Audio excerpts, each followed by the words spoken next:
I'm not sure how I'm supposed to follow that. Thank you very much. Good evening, everybody. Firstly, I'd like to thank Madame Machel for inviting me to join you all here this evening. It's a huge pleasure for me to be here at the Nelson Mandela Centre for Memory, in the company of those who knew him best to remember Madiba.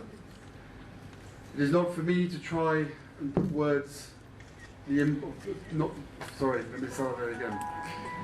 is not for me to try and put into words the impact that President Mandela had on South Africa, or a generation across the globe.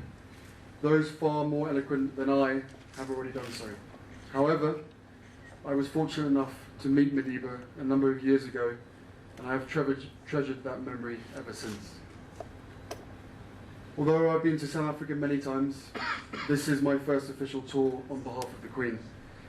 I've been keen to see how Mr. Mandela's values and his legacy are inspiring the next generation and shaping the future for South Africa. I've visited a number of fantastic organisations over the last 4 days, supporting some of the most disadvantaged young people across the country.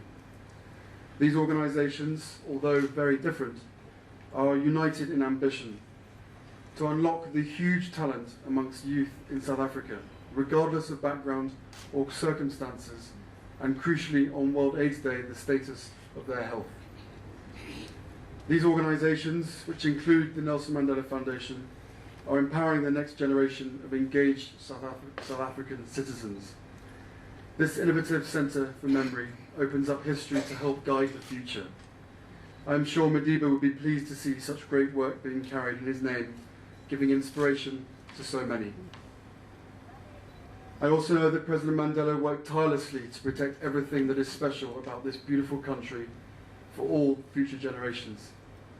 To that end, I was pleased on this trip to lend my support to the conservationists who are fighting to protect South Africa's natural heritage, especially its critically endangered animals. Much of this work is a burden that South Africa bears on behalf of the entire world, and there is gathering momentum to support you in this urgent task. I was pleased to be able to discuss this with President Zuma this morning and share my hopes for the future.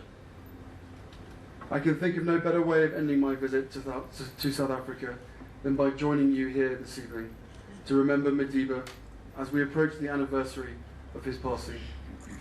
I know he is missed by a generation, a nation, and most keenly by his family.